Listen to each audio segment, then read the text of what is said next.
نحمدہ و نصلی علی رسولہ الکریم اما بعد اعوذ باللہ من الشیطان الرجیم بسم اللہ الرحمن الرحیم الحمدللہ۔ ایک مرتبہ پھر اللہ رب العالمین کی توفیق اور مہربانی سے شرف حاصل ہو رہا ہے سوالوں کے جواب دینے کا۔ ایک مرتبہ پھر حاضر ہوا ہوں۔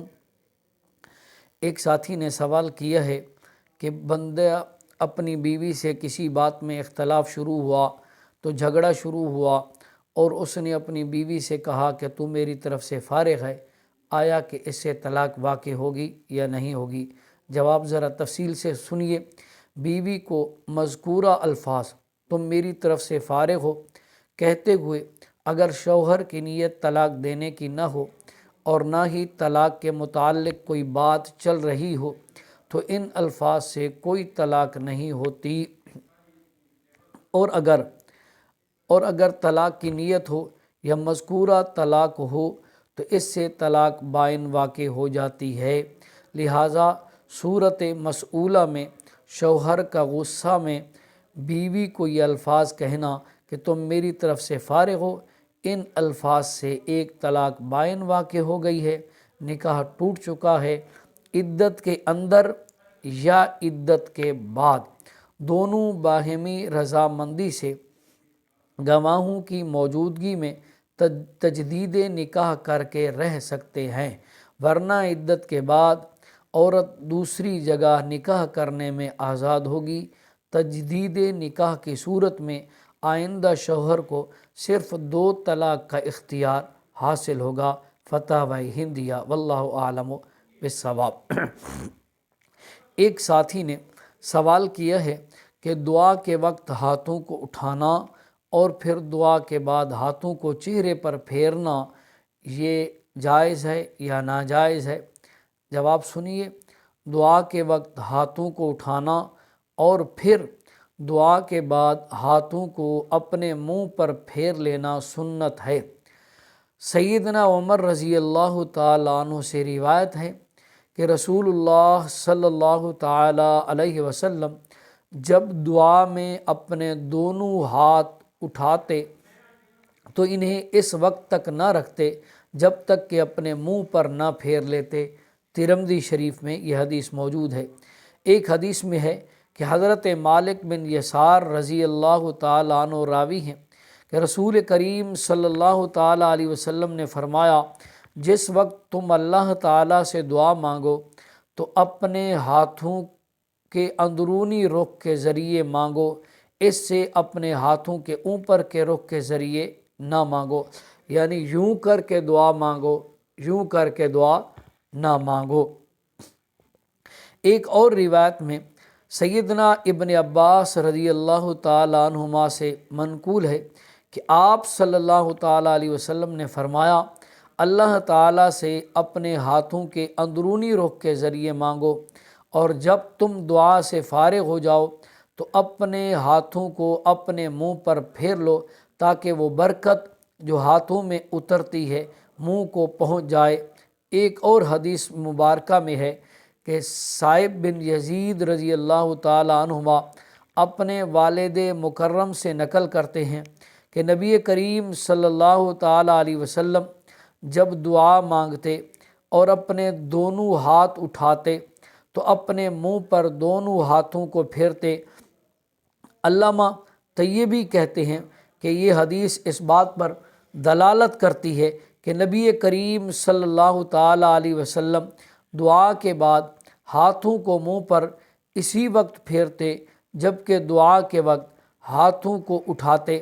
اگر دعا کے وقت آپ صلی اللہ تعالیٰ علیہ وسلم ہاتھوں کو نہ اٹھاتے تو انہیں منہ پر پھیرتے بھی نہیں تھے، لہٰذا نماز کی حالت میں، طواف میں، سونے کے وقت، کھانے کے بعد اور اسی طرح دیگر مواقع پر آپ صلی اللہ تعالیٰ علیہ وسلم سے جو دعائیں اور دعاؤں کے وقت ہاتھوں کو اٹھانا منقول نہیں، تو آپ صلی اللہ تعالیٰ علیہ وسلم ان مواقع پر ہاتھوں کو منہ پر پھیرتے بھی نہیں تھے۔